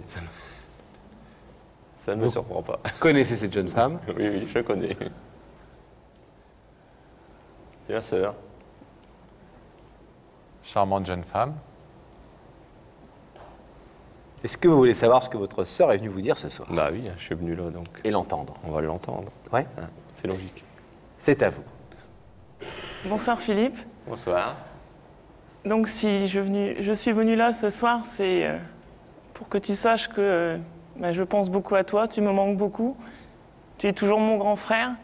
Moi, je suis toujours ta petite sœur qui se trouve un peu bien seule maintenant, depuis que nos liens se sont un peu cassés. Donc si je suis venue ce soir, c'est pour te demander qu'on recrée des liens entre nous, de vrais liens comme on peut en créer entre frères et sœurs. Que j'ai la joie de connaître toute ta petite famille et que tu aies aussi la joie de connaître mes enfants. Tu me manques énormément, je pense souvent à toi, à ta famille, à ta petite famille que je ne connais malheureusement pas. Ce que je veux, c'est pas... je veux en quelque sorte oublier le passé, moi je veux me tourner vers l'avenir et continuer le chemin de la vie ensemble. Votre sœur nous a dit tout à l'heure les raisons, sans rentrer dans les détails, parce que ce n'est pas le but de l'émission de ce soir, bien sûr, de votre brouille, entre guillemets, de sombres histoires familiales, habituelles, d'héritage, de trucs, prise de parti, etc., comme souvent. Elle nous dit, moi je m'en moque un peu de tout ça, j'étais jeune à l'époque et je n'ai pas pris parti pour l'un ou pour l'autre. J'étais chez mes parents et j'étais une gamine et je ne savais pas ce qu'était la vie. Et donc voilà, j'étais chez mes parents et j'ai un peu subi tout ça. Et elle nous a rajouté aussi que cette démarche, elle la faisait en son nom. C'est important. Oui, ce n'est pas une démarche générale et familiale. Elle n'est pas mandatée. Elle n'est pas mandatée. C'est vraiment une démarche qu'elle fait avec son cœur. Et voilà. Vous avez, depuis votre arrivée, et c'est plutôt très agréable, un sourire sur les lèvres et dans les yeux. On a l'impression qu'effectivement, vous n'êtes pas surpris par la démarche de Carole. Que peut-être même, non seulement vous vous y attendiez, mais vous l'attendiez. Bon, je m'y attendais un jour ou l'autre, peut-être, c'est sûr, mais bon, c'est pas moi qui aurais fait la démarche, de toute façon. Vous n'auriez pas fait le premier pas? Non, non, non. Non, non, c'est tout. Vous êtes ému par le fait, à défaut de vous? Ouais, non, mais bon, c'est parce que c'est sûr, il s'est passé tellement de choses. Bon, elle n'a pas réfléchi aux positions qu'elle a prises quand elle était jeune, et puis bon. Moi, j'ai pris ma position que juger la meilleure, et puis c'est tout. Bon, chacun fait à sa façon.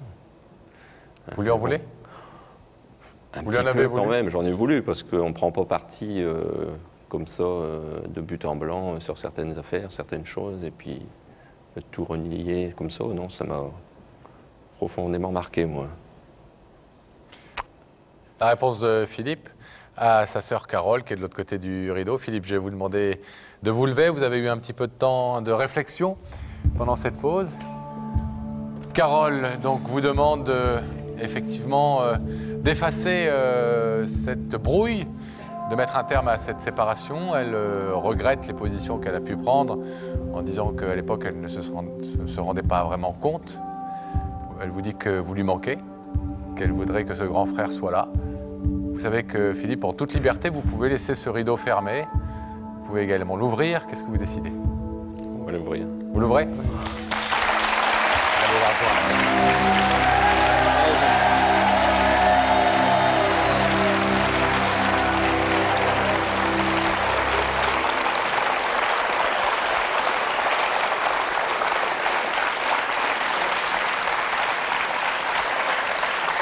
Bon. Carole et Philippe, on est très contents que ce rideau se soit ouvert. Après, le reste, il y a certainement beaucoup de travail à faire encore pour remettre les choses bien à plat entre vous. Bravo en tout cas. On vous laisse vous retrouver. Nous recevons beaucoup de couples sur ce plateau, vous le savez, avec notre équipe et avec Pascal. Des couples qui viennent très souvent se déclarer leur amour. Et puis, parfois, vous nous dites, vous nous écrivez, vous nous téléphonez. On veut avoir des nouvelles de certains couples qui sont passés chez vous. Qu'est-il arrivé? Alors, on va vous donner des nouvelles ce soir de Myriam et Ibrahim. Souvenez-vous, ils s'étaient rencontrés en décembre 2003 et à peine un mois plus tard, eh bien, Myriam tombe enceinte. Et sur ce plateau, alors que Myriam était très inquiète, eh bien, Ibrahim était venu lui dire qu'à la fois, il l'aimait follement, qu'il le voulait, cet enfant, qu'il était prêt à l'assumer et à l'élever, et il l'avait même demandé en mariage. Alors, que s'est-il passé? Eh bien, vous allez voir, leur amour a vraiment porté de très beaux fruits. Regardez. Vous êtes plutôt un rapide en amour, hein? On va dire. Ah, on va dire, ouais. On va dire. Vous la connaissez depuis combien de temps, Myriam? 6 mois et demi, parce que 7 mois. Donc vous êtes 6 mois et demi. Ouais. Vous vous êtes connus et aussitôt après, elle est tombée enceinte, quoi, grosso modo. Ouais. T'es un bon calcul, toi. Ah bah oui. Ouais, en fait, on s'est connus au mariage de mon meilleur ami, mon ami d'enfance, qui épousait sa cousine. Donc voilà, on était à la mairie. On ne va pas dire coup de foudre, mais peut-être que j'ai su la charmer. Et voilà, quoi. Vous êtes un charmeur? Non, pas généralement, non. Mais, avec Myriam, oui. Ouais, avec elle, particulièrement, exceptionnellement, j'ai sorti le gros, quoi. Le gros, c'est pas... Le grand jeu, ça a fonctionné tout de suite? Ouais, tout de suite, ouais. Et donc, bon, vous tombez amoureux l'un de l'autre, vous faites ce qu'on fait dans ces cas-là, et crac, crac... Ça arrive. Elle vous dit, je suis enceinte. Ouais. Et là, qu'est-ce qu'il fait, Ibrahim? Ibrahim, comme un grand garçon, il assume, hein. Et... C'est bien, tout le monde ne le fait pas. Il assume, mais il est content? Ouais, je suis content, très content. Très content et je suis fier. Et... Dites-moi, Ibrahim. Oui? Dites-moi. Je vous ai coupé. Ouais, vous m'avez coupé, laissez-moi parler. C'est moi la vedette ce soir, c'est pas vous. C'est moi la vedette. Alors. Donc vous assumez? Ouais, j'assume, je suis fier. Et... En fait, je suis là ce soir pour dire à Myriam qu'elle est la femme de ma vie et qu'elle compte énormément pour moi. Mais ça, elle le sait puisqu'elle a un bébé dans le ventre. Ouais, elle le sait, mais... Il y a des problèmes. Il y a des problèmes. Ah. Elle est inquiète. Elle est inquiète, comme toute bonne femme.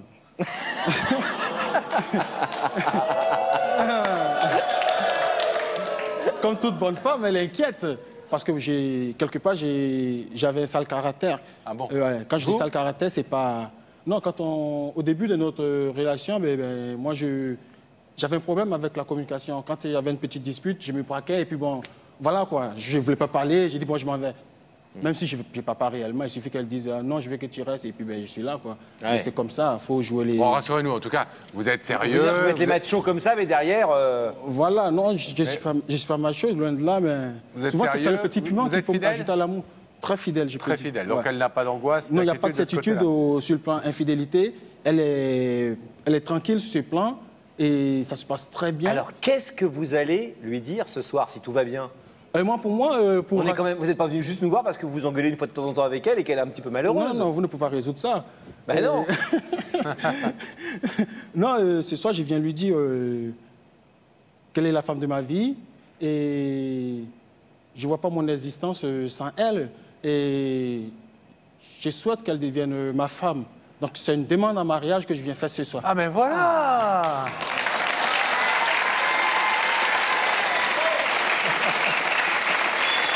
Vous voulez la demander en mariage? Ouais. Et en même temps, la rassurer et calmer ses angoisses. Bah oui, une demande en mariage. Je crois que c'est la plus belle preuve d'amour. Bien sûr. Ouais, c'est la plus belle preuve d'amour. Vous l'avez déjà demandé en mariage? Oui. Et alors? 2 jours après une embrouille. 2 jours après une embrouille? Où je voulais encore partir. Et alors? Et elle a dit, attends, tu te fous de ma gueule ou quoi? Avant-hier, tu voulais partir. Aujourd'hui, tu me demandes un mariage. Elle a dit non, alors? Attends. Elle a dit non, poliment, gentiment. Bon, donc, j'ai reformulé, puis moi, j'ai essayé de faire un peu d'effort. Et je suis prêt à changer. Je suis prêt à mettre le paquet pour qu'elle soit dans le bonheur toute sa vie, quoi. Toute son existence, je veux qu'elle soit... C'est plutôt joli, ça. Voilà. Vous allez lui dire ça tout de suite? Ouais, je vais... Bon. Ouais. Eh bien, on va aller la retrouver. Vous l'aimez bien, cette émission? Mais de toute façon, on n'a pas intérêt à ne pas ouvrir le rideau, quoi, parce que j'ai la clé de la voiture, elle va rentrer à pied. J'ai insisté pour la voir. Je croyais qu'elle allait sortir une bague, moi. Une alliance, je sais pas quoi. J'ai insisté de la voir. Bon, ben on va aller la retrouver. Et vous regardez l'émission souvent? Ah ouais, très souvent, ouais. Mais je vous apprécie bien. Hein. Oui. Ouais, c'est clair que je vous apprécie bien, mais souvent, vous ne voulez pas que les gens ils ouvrent le rideau. Fais gaffe, c'est lui avec je ne suis pas le seul qui a remarqué. Les personnes pensent ça. Il y a des gens... Vous pensez ça, vous? Que je veux pas que les gens ils ouvrent le rideau, je fais tout pour qu'ils l'ouvrent le rideau. Ah, d'accord. Vous êtes de mauvaise foi. Peut-être que je regarde mal. Bon. Peut-être que je fais pas trop attention, certains font crac-crac. Allez, à tout à l'heure. Bon, Ibrahim, à tout de suite. Hein. Ok, d'accord.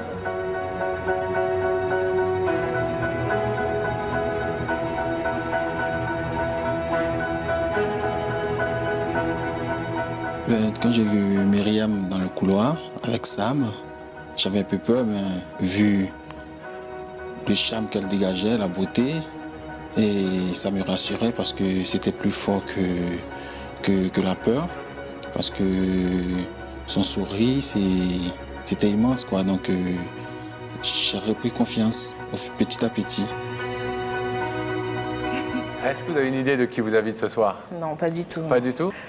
Bon, alors est-ce que vous voulez savoir, si vous avez confiance dans la vie, est-ce que vous voulez savoir qui se trouve de l'autre côté de ce rideau? Oui, qui veut vous parler ce soir? On y va, on découvre ensemble le visage de cette personne qui vous a invité? Oui. Allez-y, c'est dans les écrans à nouveau.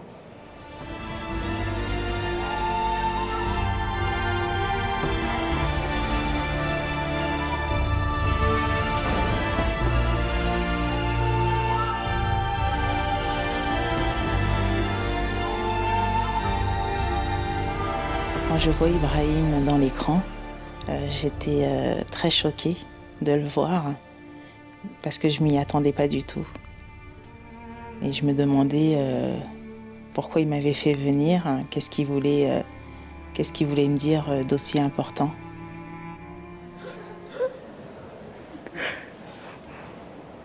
Vous savez qui c'est? Vous êtes en train de secouer Dylan, là je vous raconte pas. Hein. Qui est ce garçon? Ibrahim, c'est mon copain. C'est le papa de Dylan. Est-ce que vous voulez savoir ce que le père de Dylan a dû vous dire ce soir? Oui. Ça vous épate de le voir là, hein? Vous comprenez rien? Non, surprise? Oui. Peut-être qu'il a un truc très important à vous dire.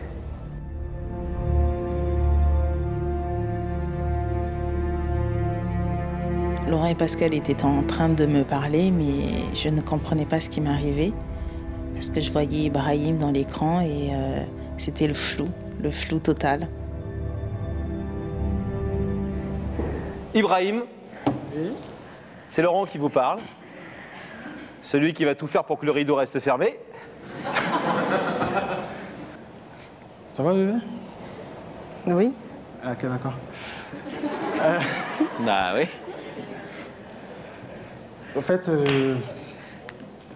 si je t'ai fait venir là, c'est pour te prouver combien de fois tu comptes pour moi. Et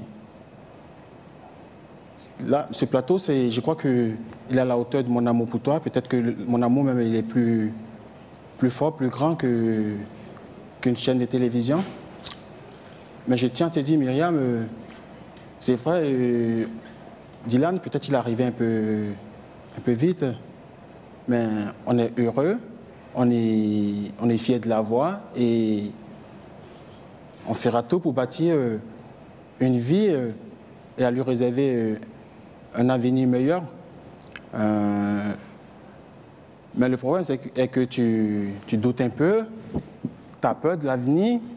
Tu t'es dit peut-être que je vais partir parce que souvent tu dis j'ai sale caractère, je me braque. Mais c'est pour te rassurer, au fait, pour te dire que pour rien au monde, je vais te laisser tomber. Pour rien au monde, je vais te laisser élever toute seule Dylan. Il compte énormément pour moi. Et j'étais là quand Dylan l'a bougé pour la première fois dans ton ventre. Je serai là pour l'accompagner à l'école. Je serai là quand il va dire papa, maman, je me marie.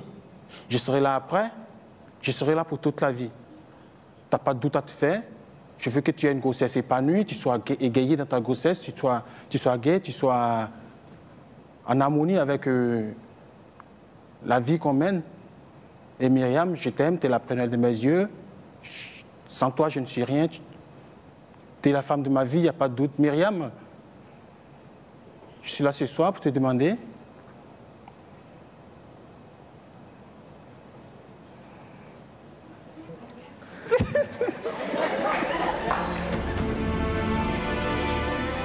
j'éclate de rire parce que j'ai pensé au premier râteau que j'avais pris, c'est-à-dire notamment la première demande en mariage que j'avais faite. Au fait, ce rire cachait l'angoisse, c'était un rire qui cachait la peur.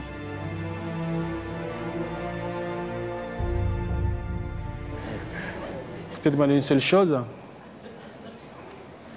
De toute façon, tu n'as pas intérêt à... J'ai les clés de la voiture. Tu vas rentrer à pied. Et... Veux-tu, Myriam, être ma femme?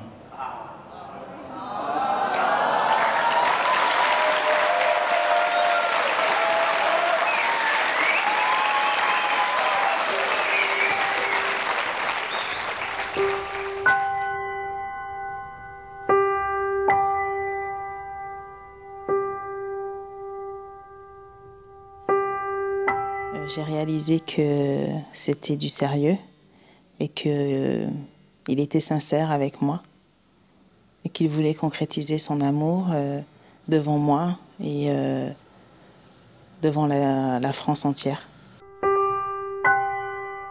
Juste après la déclaration, c'était comme j'étais débarrassé d'un lourd fardeau et j'ai senti un vide tout au fond de moi.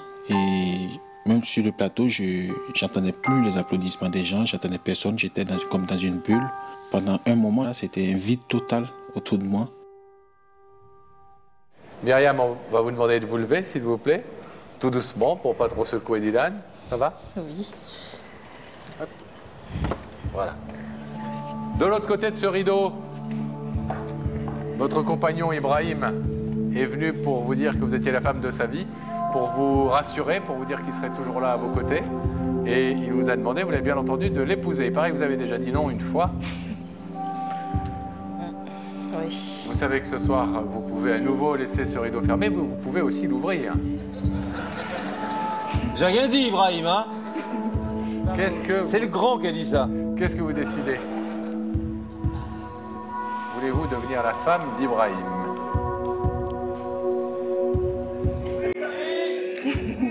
Oui.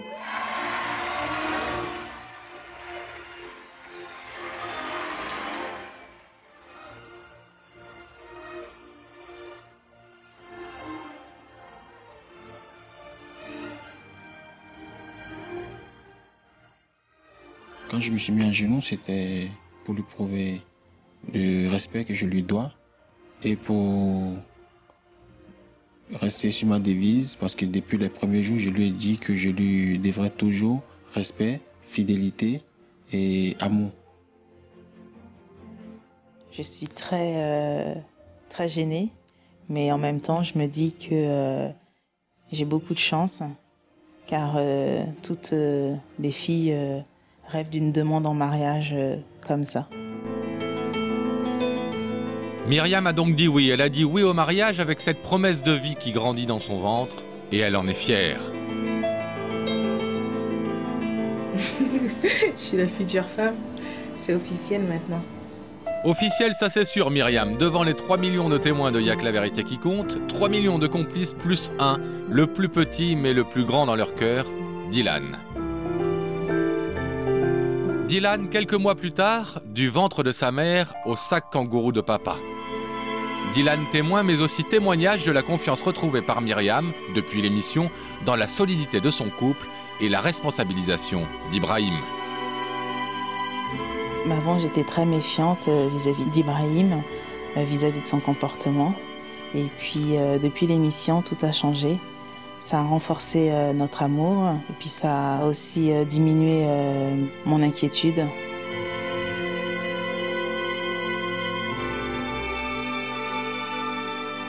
Aujourd'hui, ça se passe très bien. C'est un père parfait, il s'occupe bien de Dylan. Il est responsable, il est très à l'écoute. Ibrahim qui s'est révélé à Myriam, mais sans doute aussi à lui-même. Ibrahim qui regarde désormais son avenir, celui de son enfant et celui de son couple, à travers cette alliance. Une alliance promise à sa compagne un lundi soir, pas comme les autres, sur TF1. Le mariage, c'est bientôt, c'est demain. Valse et robe, les rêves ont parfois leur réalité. Myriam y croit désormais. Elle sait, puisque Ibrahim l'a convaincue, qu'à trois aujourd'hui, ils vont construire leur avenir et leur bonheur. Et Ibrahim, lui, tient ses promesses.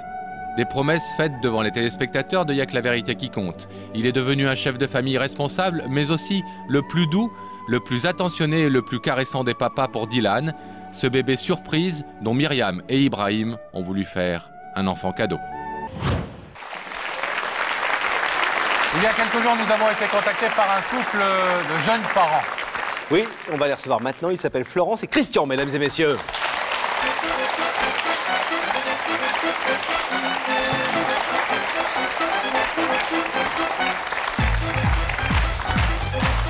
Bonsoir. Bonsoir, comment allez-vous? Bonsoir, prenez place s'il vous plaît. Florence et Christian, bonsoir. Bonsoir. Ça va bien? Très Alors, bien. vous n'avez pas amené votre petite fille? Non. Qui a 9 ans? Bientôt 10. Bientôt 10. Oui. Et qui s'appelle Maïli. C'est un joli prénom avec un Y. Tout à fait, oui. C'est un prénom qui vient d'où? C'est d'origine vietnamienne. Vietnamienne. Ça veut dire petite fleur épanouie. Petite fleur épanouie. Épanouie, oui. Une petite fille qui est évidemment éminemment chère à votre cœur et dont l'enfance n'a pas été facile puisqu'elle souffre d'une infirmité cérébrale. Tout à fait, tout à fait. Et là, depuis sa naissance, on la suit tous les jours, tous les jours, tous les jours, tous les jours, tous les jours. Et elle nous le rend à merveille, à merveille. À merveille. Ah oui. Alors, il faut dire, Pascal, que cette petite fille, elle a une histoire. C'est qu'au départ, comme souvent d'ailleurs des parents qui ont un enfant avec un lourd handicap, les pronostics sur son handicap sont extrêmement différents. Les gens très pessimistes qui disent « Oh là là, ça va être une catastrophe, etc. » Et puis il y a toujours des gens qu'on rencontre sur sa route qui sont d'un optimisme incroyable, qui donnent de la force aux parents, mais qui donnent surtout de la vie à l'enfant. Et c'est ce qui vous est arrivé, c'est ça? Tout à fait, tout à fait. C'est depuis qu'on a rencontré André, et qui nous a redonné du baume au cœur, hein, une dame battante qui nous a prouvé qu'on pouvait faire énormément de choses avec la petite. Et que rien n'était perdu, ou bien au contraire. Bien au contraire. Alors c'est cette rencontre avec André, et comment ça vous a donné du courage et la force de vous battre encore plus pour votre petite fille. C'est ce qu'on va raconter maintenant. Regardez. C'est pour la photo et c'est pour la vie en blanc, la vie à deux. Unis, vous avez dit unis? Oui, 1000 fois oui. Pour Florence et Christian, c'est l'amour qui n'attend plus que le temps de faire un petit. Mais surprise, prière d'ajouter un E à petit, ce sera une fille. Vite installer un berceau. Bonjour Maïli. Du bonheur, on croit avoir fait son avenir, mais soudain on découvre que Maïli n'est pas tout à fait une petite fille comme les autres. Trouble, inquiétude pour Florence et Christian, le bonheur d'être parents devient flou et le handicap de leur fille devient net. Maïli est atteinte d'une infirmité moteur cérébrale. Elle ne peut pas se tenir droite. Elle est condamnée à vivre dans un fauteuil roulant avec une coquille pour la maintenir. Mais il y a parfois dans la vie des rencontres belles comme un soleil en plein hiver et qui vous font oublier d'être malheureux.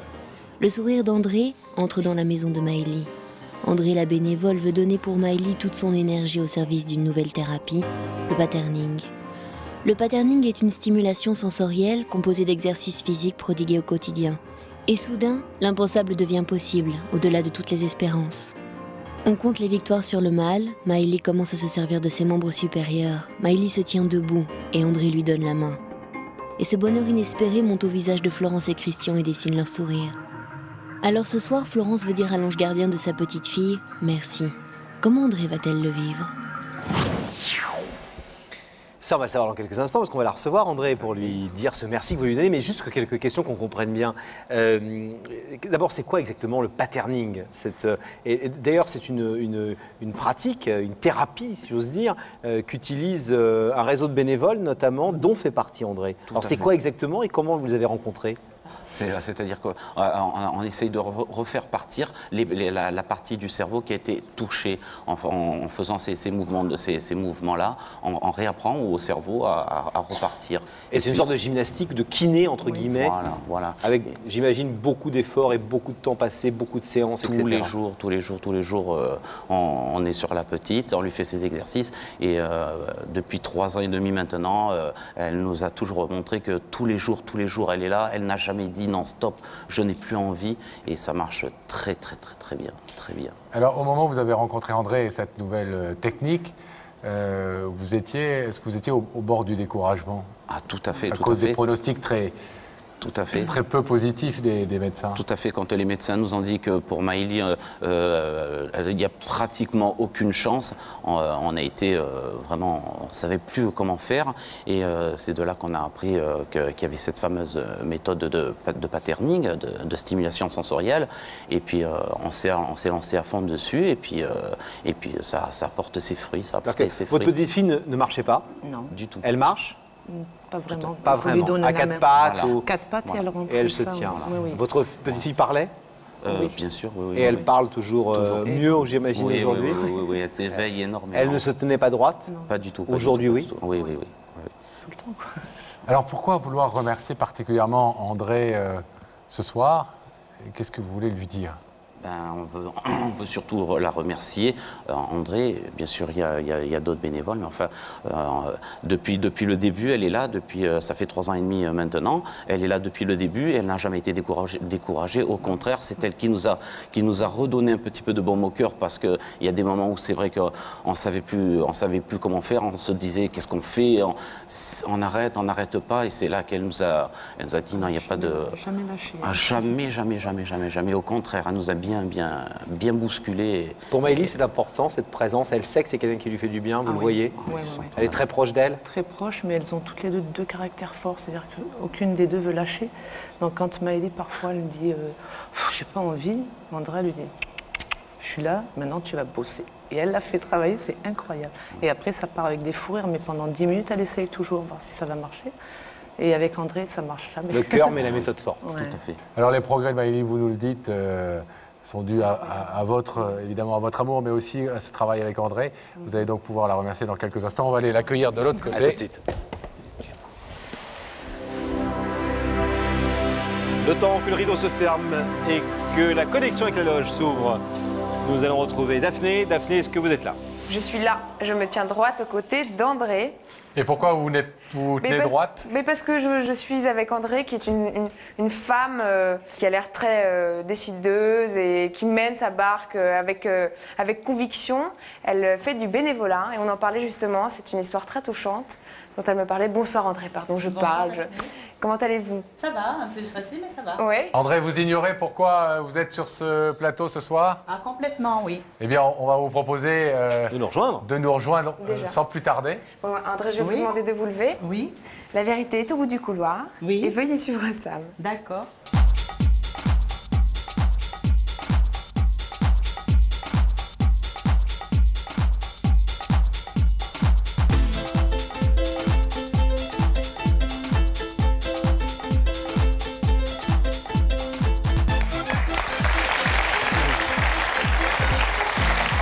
Vous allez bien? Oui, ça va, merci.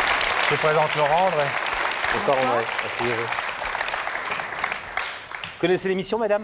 Oui. D'accord. Je suis fidèle. D'accord. Oui. Fidèle, mais jamais vous n'aviez imaginé, je suppose, vous retrouver là, jamais, en face de nous. Non, un homme, une femme qui peut avoir une nouvelle à vous annoncer?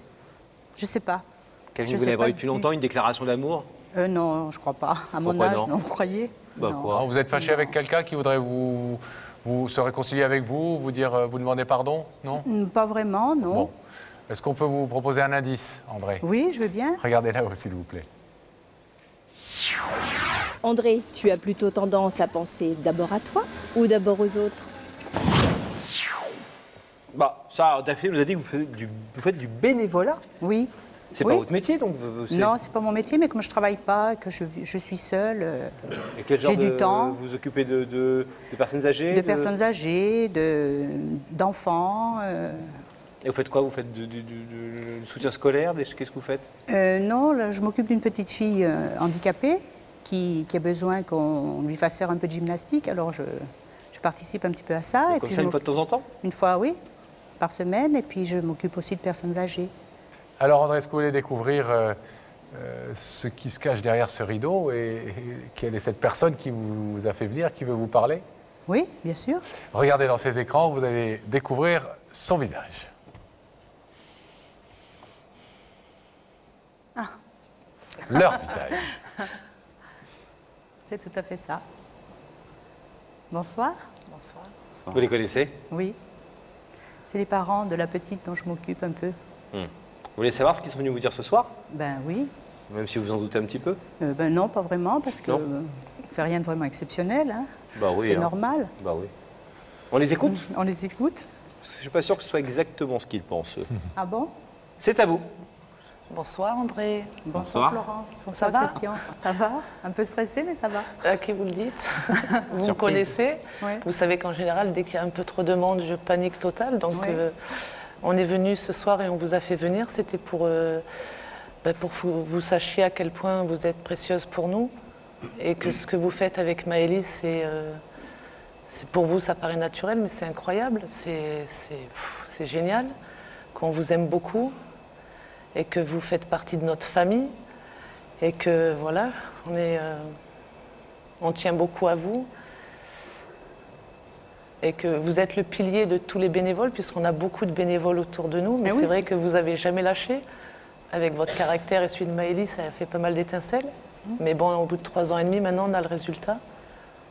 Et puis pour ça, on ne vous oubliera jamais, on sera toujours là, et vous ferez toujours partie de notre vie. Et puis vous dire qu'on vous aimait très fort. Voilà. Ça va, André? Oui, ça va. Christian et Florence nous disaient que sans vous, Maëlys n'aurait certainement pas fait les progrès qu'elle a fait depuis 3 ans. Non, mais ce qu'il faut dire, c'est que je ne suis pas la seule. On est toute une équipe de bénévoles et il n'y a pas que moi. Bon, ils m'ont choisi moi, je ne sais pas pourquoi, mais il ne faut pas oublier les autres parce qu'on est nombreux autour d'elle. Ouais. C'est vrai qu'elle est tellement adorable, cette petite, qu'elle mériterait bien de devenir un petit peu comme tout le monde, quoi. Elle est tellement mignonne, elle a son caractère. Et c'est en bonne voie, visiblement. Oui, c'est en bonne voie, elle progresse tout le temps. Quand on l'a connue comme on l'a connue, pratiquement vouée à vivre comme un légume, et que maintenant, elle marche, elle lit, elle nous commande un peu, elle nous fait des surprises. André, en tout cas, ce soir, Christian et Florence et Maëlys qui dort à cette heure-là, c'est normal. Sûr, oui.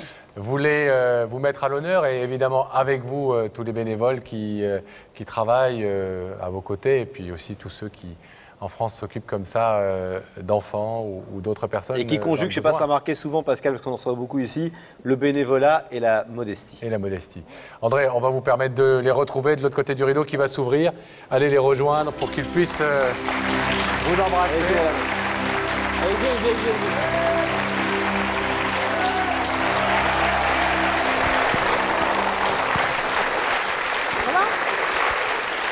Je peux faire un mal. Ah oui. Surprise, là. Fallait pas, Florence. C'est une jolie surprise qu'ils vous ont Ah oui, c'est une belle surprise, oui, vraiment. Bon, faites des bisous à votre puce.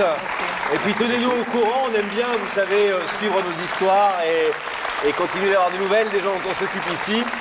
Bien, Sandrine nous tiendra au courant. Oui, nous tiendra au courant. Des progrès de Maëlys que nous embrassons de tout cœur. Merci beaucoup. Daphné, est-ce que vous êtes toujours là? Je suis là. Vous nous entendez bien? Je vous entends bien. Et est-ce que vous avez un invité à vos côtés?